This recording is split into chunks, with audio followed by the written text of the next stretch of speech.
Sementara itu, saudara, imbas melemahnya nilai tukar rupiah terhadap dolar Amerika Serikat, harga bahan bangunan di Sragen, Jawa Tengah naik sekitar 30%.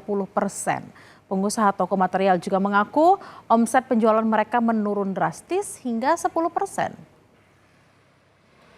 Sejak beberapa hari terakhir, imbas harga rupiah yang sempat melemah, harga bahan bangunan di Desa Bener, Sragen, Jawa Tengah terkena imbasnya.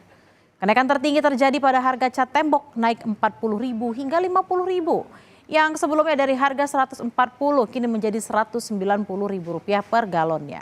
Tak hanya itu, saudara, kenaikan serupa juga terjadi pada pipa paralon hingga thinner.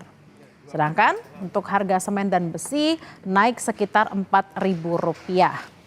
Pengusaha toko mengaku omset penjualan menurun signifikan sekitar 40% karena konsumen enggan membeli bahan bangunan saat dolar naik dan menunggu hingga harga jual kembali stabil.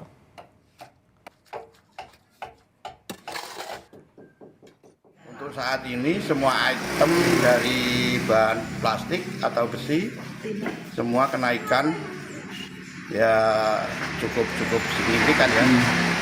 Perkiraan sekitar 30% adalah pembeli saat ini hampir turun sekitar ya 40% lah. Kemungkinan ya karena ekonomi lagi agak sulit. Ya sejak ini aja ketidakpastian dengan ini mas, rupiah mulai turun, anjlok dan lain sebagainya. Terus akhirnya harga material juga ikut naik ya, melonjak tinggi. Ini bikin dapur ya. Jadi lumayan nambah pengeluaran juga mas ya. Wah banyak mas. Banyak ya.